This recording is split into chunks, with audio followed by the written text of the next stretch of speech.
Bonjour, bonjour.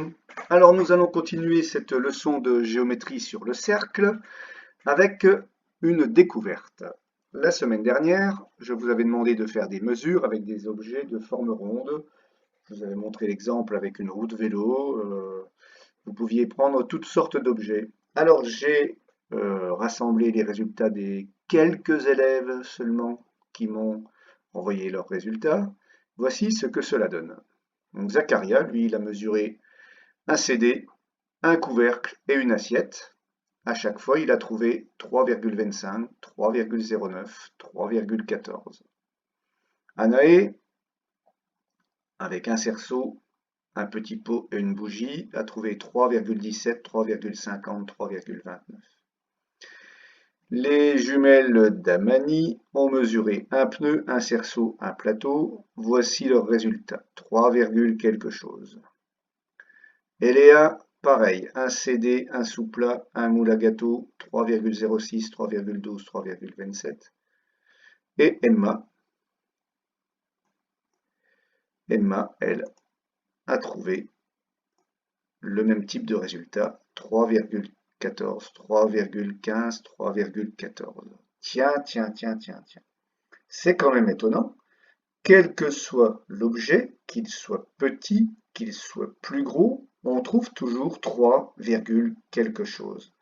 Eh bien, effectivement, quel que soit le cercle, si on s'amusait à mesurer un cercle de quelques millimètres, ou à l'inverse un cercle immense, comme une planète par exemple, eh bien, on trouve toujours 3, quelque chose. Et cette remarque-là, eh bien, les Grecs, la civilisation grecque, des chercheurs grecs, il y a plus de 2000 ans, ont fait des mesures très précises et ils ont découvert que quel que soit le cercle, on trouvait 3,14. Donc la mesure la plus précise donne 3,14 comme pour le saut d'Emma ici, où il me semble 3,13, c'est pas mal, hein, c'est pas mal. Il y a un 3,14 ici, c'est très très bien.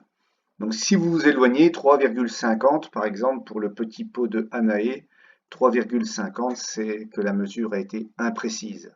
Voilà, il faudrait recommencer. Mais c'est pas grave, c'est pas grave. Moi, l'idée c'était que je voulais que vous trouviez que ça faisait 3, quelque chose. La mesure exacte, c'est 3,14. Les Grecs ont fait comme vous, ils ont pris toutes sortes de cercles, ils ont été très précis dans leurs mesures, ils ont divisé la circonférence par le diamètre, et ils ont trouvé 3,14. Toujours, quel que soit le cercle. Je vous rappelle qu'à cette époque-là, nous, c'était encore les Gaulois et des civilisations pas très évoluées techniquement, on va dire. Donc, grâce à eux, on sait qu'il y a une constante du cercle, c'est-à-dire qu'elle est valable, quelle que soit la taille du cercle, qui est égale à 3,14. Ils lui ont donné un nom, les Grecs, ils l'ont appelé pi. Les Grecs ont découvert que la circonférence divisée par le diamètre, ça fait toujours 3,14.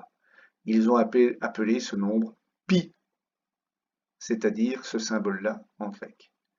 Conclusion, on a une formule qui dit que la circonférence du cercle, c'est pi, 3,14, multiplié par d, le diamètre.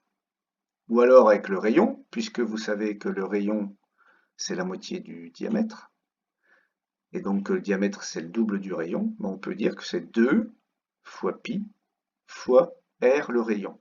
Et cette formule-là, elle est facile à retenir, parce que si on la dit vite sans le signe multiplié, ça fait 2 pi r, 2 pi r, 2 pi r, 2 pierres. 2 pierres. C'est un moyen mnémotechnique de se souvenir de la circonférence d'un cercle. Quelques exemples. Imaginons que l'on ait un cercle dont le diamètre, je ne sais pas moi, fasse 1 mètre. Eh bien, sa circonférence, c'est 3,14 mètres. Si on a un cercle dont le rayon fait 250 mètres, eh bien, sa circonférence fera 1570 mètres, c'est-à-dire 1 km 570. Si on a un tout petit cercle dont le diamètre fait 2,6 mm, sa circonférence, c'est 8,164 mm. D'accord?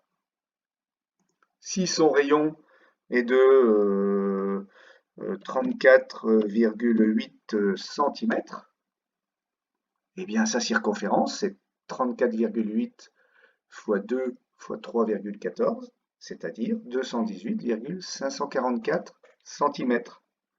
Un dernier exemple, si on a un cercle dont le diamètre fait 12 700 km, comme la Terre par exemple, eh bien sa circonférence fait 39 878 km. Eh bien c'est à peu près ça, hein, puisqu'on vous dit que la circonférence de la Terre au niveau de l'équateur c'est 40 000 km. Ben, le diamètre de la Terre il est à peu près de 12 700 km. Donc ça marche pour une grande planète, ça marche pour un tout petit cercle, ça marche pour tous les cercles. Ok? Alors, vous allez à la suite de la leçon de la semaine dernière. Tant pis, ce ne sera pas Géome 12. On va mettre paragraphe 2.